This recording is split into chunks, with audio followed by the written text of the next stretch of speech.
Старина Олександр Миколайович, офіцер Збройних сил України, 74-й окремий розвідувальний батальйон. Бойовий шлях почався в 2014 році. Міг розпочатися ще з самого початку. Я мобілізований був мобілізований, але мобілізували мене з третьою волною. Тобто це вже в середині літа 2014 року. Що ось з 2014 року, з початку війни, вам найбільше запам'яталось? От що можна поділитися з нашими слухачами, глядачами? Це дуже таке питання, мабуть, зараз важке буде, бо події останніх місяців витіснили, мабуть, майже всі ті такі спогади, які були там накопичились за ці 8 років. Останні 5 місяців, мабуть, покрило собою все. Але якщо ділити до 24 лютого і те, що зараз, то, мабуть, це, звісно, і аеропорт, Донецький аеропорт, і Авдіївська промзона. Це ті події, які, насправді, де я безпосередньо приймав дуже активну участь, і відтак вони для мене і запам'яталися, і мають значення. Тобто ви є одним із кіборгів? Як це прийнято називати? Як їх називають. Але я думаю, що зараз вже кіборгів стало дуже багато. Або зараз можна застосовувати таку назву, мабуть, вже до 1000. Все змінилося у 22-му році, в лютому. Все змінилося. Повернемося ще, ми продовжимо зараз розмову. Повернемось у 2019 рік, про це вже можна говорити. Тоді ви і спільно з спецслужбами України проводили операцію по вивезенню з тимчасово окупованих територій проросійського терориста, найманця Цемеха, який підозрюється у збитті малазійського Боїнга. Розкажіть про цей випадок, тим більше, що це була, можна сказати, одна з крайніх відомих нам бойових операцій, коли Збройні сили України і спецслужби зробили такий кіношний подвиг. По-перше, я вже неодноразово казав, це була не зовсім наша операція, ми лише підтримували хлопців, які її виконували. Ми забезпечували, ми виконували для них забезпечення. А саме наше завдання було допомогти перетнути лінію зіткнення хлопцю, який насправді цього Цемеха викрав, і доставив його до лінії розмежування, і нам треба було зробити так, щоб він її перетнув. Бо насправді на той час вже 5 років лінія була, скажімо так, десь якийсь точок, де її можна було так би просто взяти і перейти, вже на той час не залишилось. Ви розумієте, за 5 років вистроєна вона була досить щільно. До нас хлопці звернулись. Ми, скажімо так, розроблялася операція ця молнієносно. Скажімо так, ввечері ми отримали завдання, зранку ми його вже почали виконувати. Я навіть не знав, кого саме ми будемо допомагати переводити через лінію розмежування. Я це дізнався вже, коли хлопці мені сказали, і то вони так, скажімо так, сказали по секрету, бо під час перетину цієї лінії отримав тяжкі поранення, потім загинув мій друг Саня Колодяжний. Це він головний сержант взводу. І ще коли я був взводником, він був у мене головним сержантом взводу. І головним сержантом взводу залишався весь цей час, навіть коли я вже був на посаді ротного. Був зі мною з 2014 року. Вони так, скажімо так, я задав питання, кажу, це хоч стояча людина, яку ми перетинаємо. Вони кажуть, дуже, це один з тих, хто приймав участь у збитті Боїнгом. І на той час це було дійсно важливо. Це зараз Російська Федерація вже зробила стільки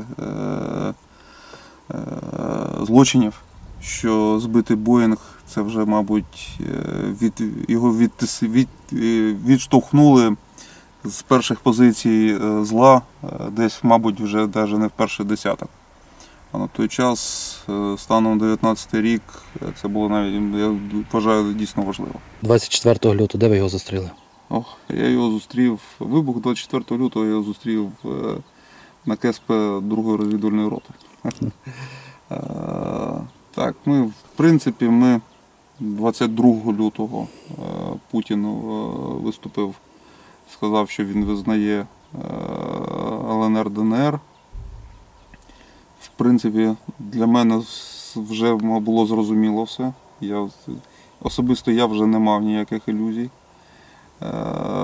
Я 22 лютого зранку відправив, у мене на КСП роти були жінки, я їх відправив подалі. Ми зібрали там все, що там майно, яке нам не було в нагоді на той час, відправили його теж, вислали з КСП.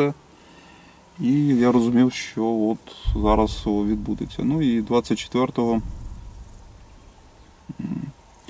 вночі, я не буду казати зараз, там 3 або 4 ранку, позвонили по закритому зв'язку, сказали, що все, відбулося, почалася військова операція, почалася. Чесно кажучи, в мене зона відповідальності моєї роти досі знаходиться, скажімо так, впритул, моя відповідальність, зона відповідальності повністю знаходиться впритул Донецька. Вся лінія, що біля Донецьку, це саме моя лінія. Я був впевнений 24 лютого, що саме тут вони почнуть основний наступ. І ми чекали, що от зараз вони саме тут і розпочнуть. Але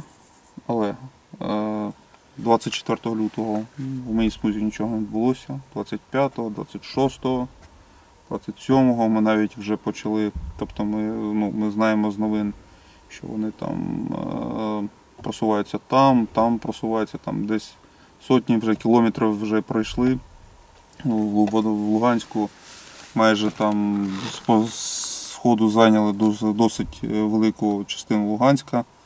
А тут навіть в нашій смузі навіть стріляти перестали.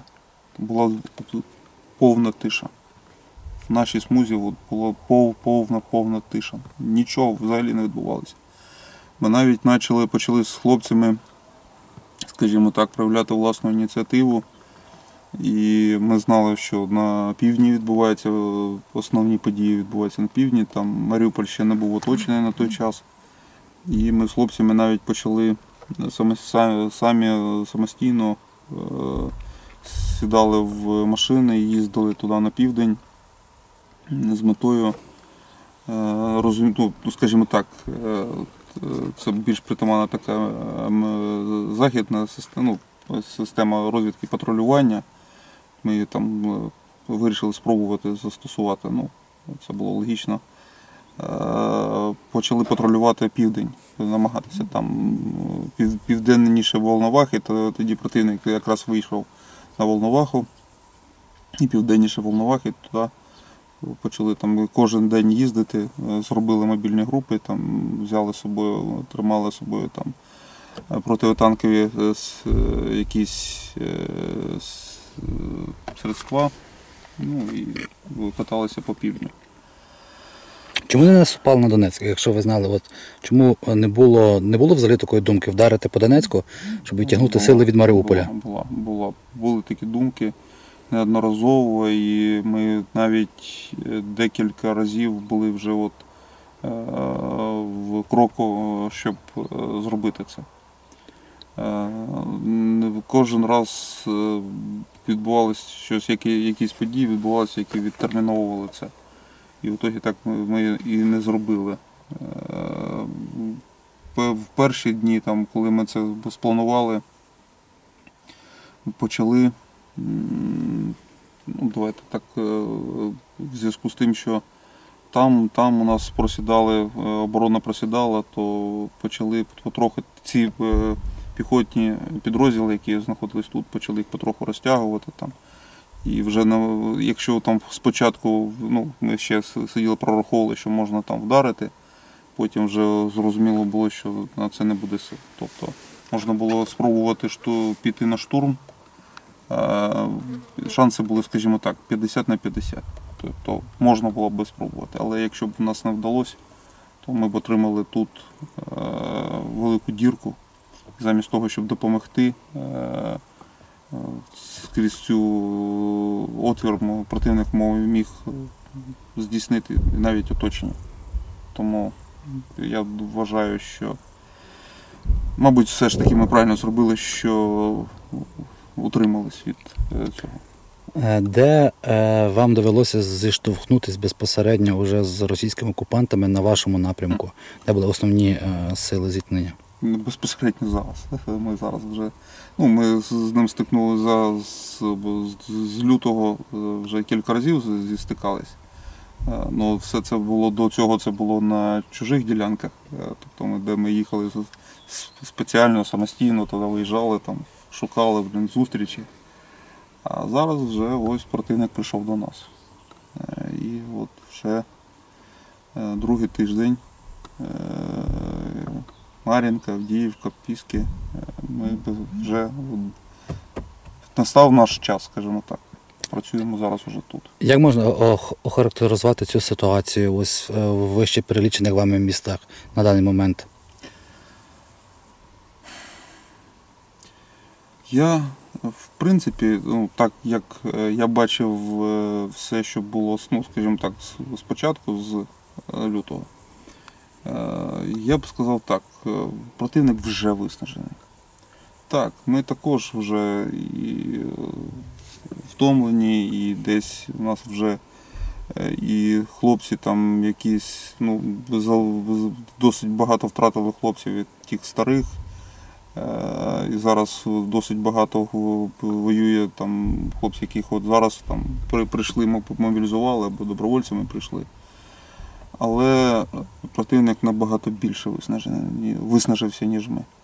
Так, в нього ще є потенціал, вони мають перевагу в артилерії, але це вже не той противник, який був в березні, в квітні.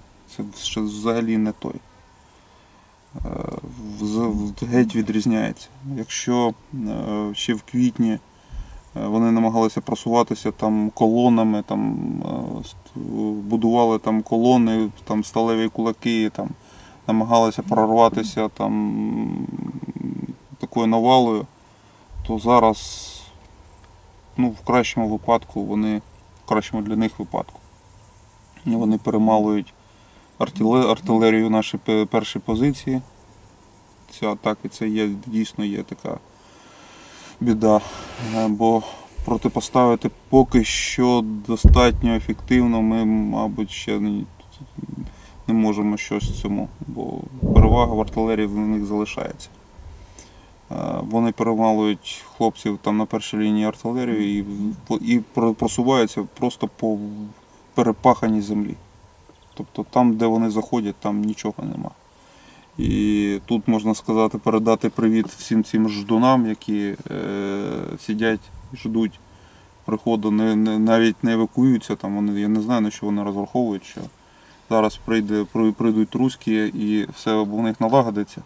Друзі, ви просто можете не дожити до цього, бо вони не рахуються з тим, що там зараз там сидять хтось, хто їх не очікує. Просто перемалують. Там, де вони зайшли, там вже нічого не залишається. А в чому тоді сила і перевага української армії на вірених вам напрямках, про те, що ми згадували? Та зрозуміло в чому, бо ми на своїй землі воюємо, ми захищаємось. В цьому наша перевага. Олександре, от дивіться, 8 років війни і от вже півроку, можна сказати, такої повномасштабної. Щось змінилося у вас особисто зараз? Саме в мені? Так. Я впевнений, що змінилося, але я цього ще сам не бачу. Це, мабуть, треба питати у когось, хто був зі мною поруч до і є зараз. Я думаю, вони краще скажуть. Напевно, що змінилося. Не може такого бути, що ні. За вашими плечами величезна кількість бойових операцій, виходів, так і всього-всього. Після перемоги будете писати книгу? Робити конкуренцію своїм друзям? Ні, не впевнений. Не впевнений. Я думаю, можу попрацювати, там щось розказати, надати якусь інформацію або сам навряд. Але ви вірите в перемогу? Так, звісно, щоб я тут знаходився, якби я не вірив, що ми переможемо. Якби я не вірив, що ми переможемо, я б, мабуть, вже десь тікав би. Ні, звісно, ми переможемо. Коли 24-го зранку там набрав, позвонив своєму сину, позвонив мамі. Звісно, вони всі переживали. Я їм сказав дуже просту таку річ. Сказав, що 8 років я тут знаходився саме заради цієї хвилини. Тобто 8 років ми тут були, ми розуміли, що цей, десь навіть коли вже там вважалося, що все вже уйшло в якусь таку фазу, якусь довго тривало, ми розуміли, що це колись станеться. І ось воно сталося. І я тут знаходився заради саме цього моменту. І в принципі, що мама, що мій син, в будь-якому випадку, хоча б по телефону, вони там були досить спокійні, сприйняли це досить спокійно. Тобто, я їм навіть сказав, якщо щось станеться, то що тут все станеться, то що має статися. Це мій вибір. Це так має бути. Працюємо і переможемо.